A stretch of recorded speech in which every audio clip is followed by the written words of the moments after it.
Hello there, my name is Retro Electrical Animation, and today we're talking about My Adventures Superman episode 6. And this episode was sort of kind of ending of the sort of arc of the first 5 episodes. Episode 6 sort of the conclusion of the relationship of Clark and Lois, what happened to Jimmy, who was this strange ape who took Jimmy, and sort of dialing Jimmy kind of weirdo weirdness of his assessment of the supernatural.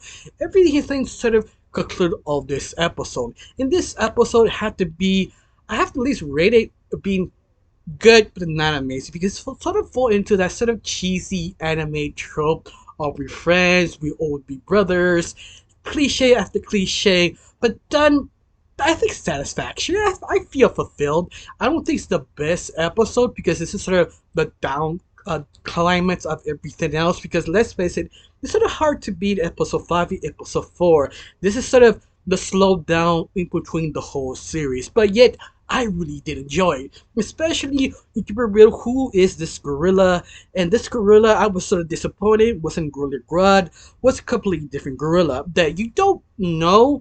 DC has a city of gorillas hidden from the society. At least one version of it. A lot of different versions of this city of gorillas come from, but you get this general idea. And the gorilla they chose is the silverback gorilla. I think John or something. I can't remember his full name because they're so. I don't want to say obscure. They're so weird as his teammate, the Brain. Both of them, you always use both of them because they always complement each other, but also sort of in love with each other. Like everything you see this episode is partly played honestly because that's how they really are in the original comics. But every time they use these two characters, they sort of use them to straight. I mean, they use them to the evil villain, and that usually is the wrong way to use them because they are vividly used very weird ways that is sort of scary, weird, almost ton of Twilight Zone oddness that make them sort of feared and scared. If you've not seen Doom Patrol, it's there where they actually come from. They're all basically the main villains, at least on the TV series or the comic series. But every time they bring them, they try to play them sort of kind of villain like, but you can't play just straight ass villains. They have to be a little weird. You don't mean feminine or the gay couple, but they have to be very weird and sort of kind of scary weird. It's sort of hard to describe if you never read the comic or see Doom Patrol, the series, to get what I mean because both of them sort of complement each other how dangerous they really are. But I love it how they sort of twist it around, like the very beginning of the episode, that basically Lois and Clark trying to find Superman, not Superman, I mean Jimmy, and they're trying to sort of be a truth in between each other because what happened last episode, they were sort of upset. The other one says this, the other one says that, but they kind of buried the hatchet for right now because they have to find out what happened to Jimmy. And they go where the campsite where Jimmy is and realize they were sort of a secret location cover up with this sort of shield of sort of the red sun that is a reference of one of the comic books of Superman, but it's sort of completely different, but it's sort of a reference just to FYI here. But besides that, they're trying to find what happened to Jimmy, and we see what happened to Jimmy. Jimmy is about to be experimented by two the greatest geniuses in DC, or the biggest weirdos, depends who you talk to, and they just like Jimmy because Jimmy is basically one of them, and that is sort of interesting. It also is not actually that far fetched because they are just very strange team. But besides that, it's sort of wholesome how Jimmy finally get accepted. He's sort of upset what that Lois and Clark did to them. That he promised them to be there, but you kind of start talking with the silverback gorilla and the Brain, who their backstory. Yeah, I like the depiction of their backstory. It's sort of just wholesome, but they're trying to save the world with this new technology. But Candace comes back, or Task Force X, who actually was sort of the first mission to take down this new technology because they completely disagree with them whether to use this technology to help humanity, not create something self-destructive. Yeah, I love they actually stand up to them. I love how they sacrifice everything to end everything so they can keep nothing. It just sort of build up this whole episode is just a build up of the lore of My Adventure as Superman. It's done so great. I love them how they portray the Brain and Silverback Gorilla. Like both of them are, I don't want to say a little. They were sort of tweaked a little bit, but not enough to you could say they're not being portrayed. They're exactly almost exactly the same, just tweaked here and there, make them a little bit more. I want to say fruity, but not really. It's like you can't deny them. They still got the characters right. That's the thing that sort of shocked me. But besides that, doing this, Lois and Clark went to do Jimmy the secret location. They sort of activate sort of weapons to hunt them down because they're trespassing. But you realize, oh no, they're not basically safety patrol weapons. They're basically hunting down the last people of this small scientific community who trying to rebuild their lives and destroy them and take all the technology. And during this time, Lois and Jimmy finally keep up with Jimmy. Jimmy upset. Jimmy going back and forth with Lois and Clark. And I love it. They sort of reveal so many things to Jimmy. Like, look, Jimmy, I am Superman. I know. I love that. Just Jimmy just said, yeah, I know. I mean, bro, it's obvious. I live with you.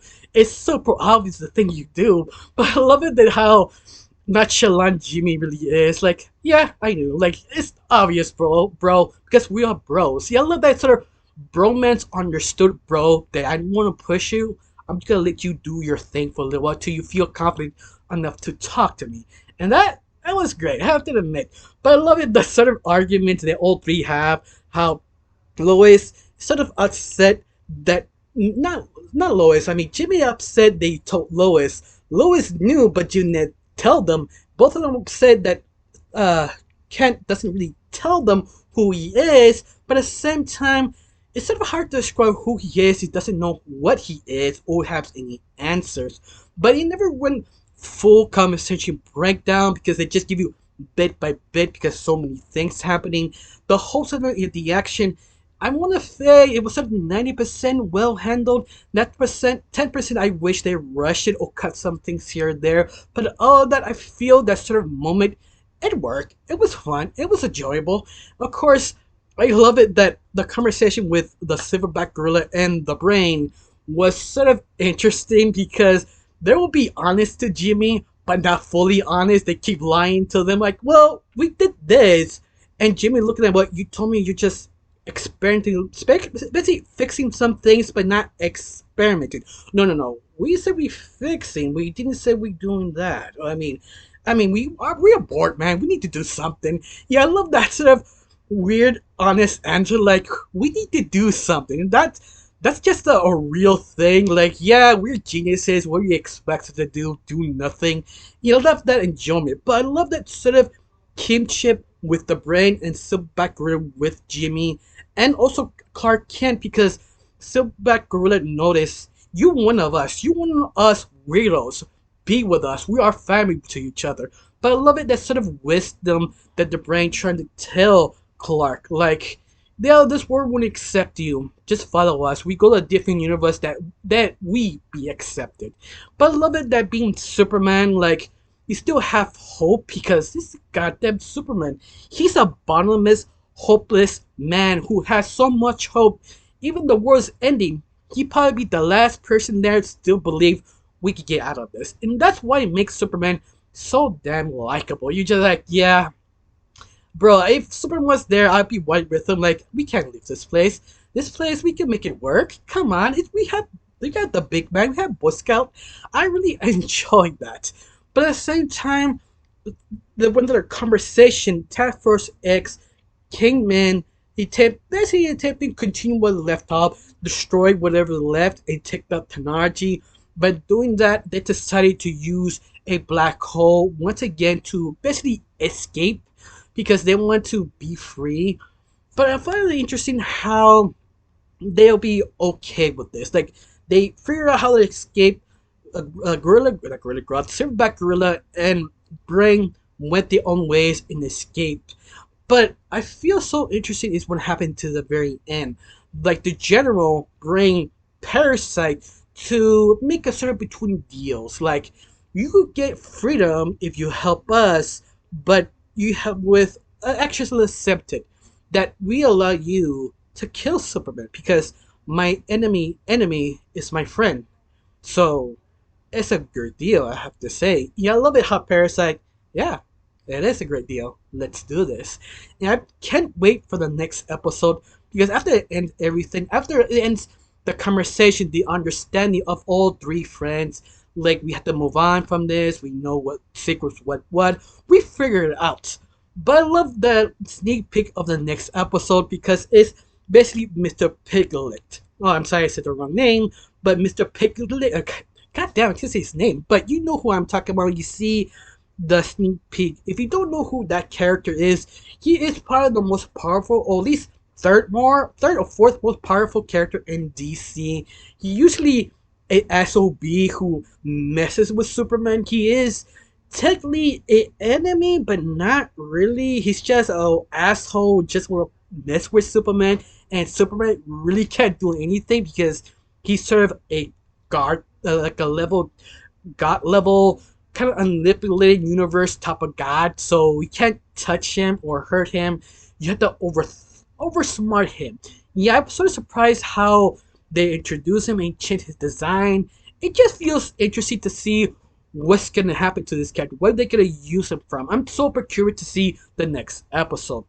But this episode I enjoy. It was fun. It was interesting. I feel it was sort of slowing down to rest the audience. That's the only complaint I have, but I still am satisfied. I did have a lot of fun to see all these sort of interesting ideas and set up for the next 5 episodes finale. I really enjoyed what went down. I have one question: how you felt the sort of basically the relationship of Jimmy, Lois, and Superman, how they understand each other, how that Superman wants to talk, but he's not sure how to talk.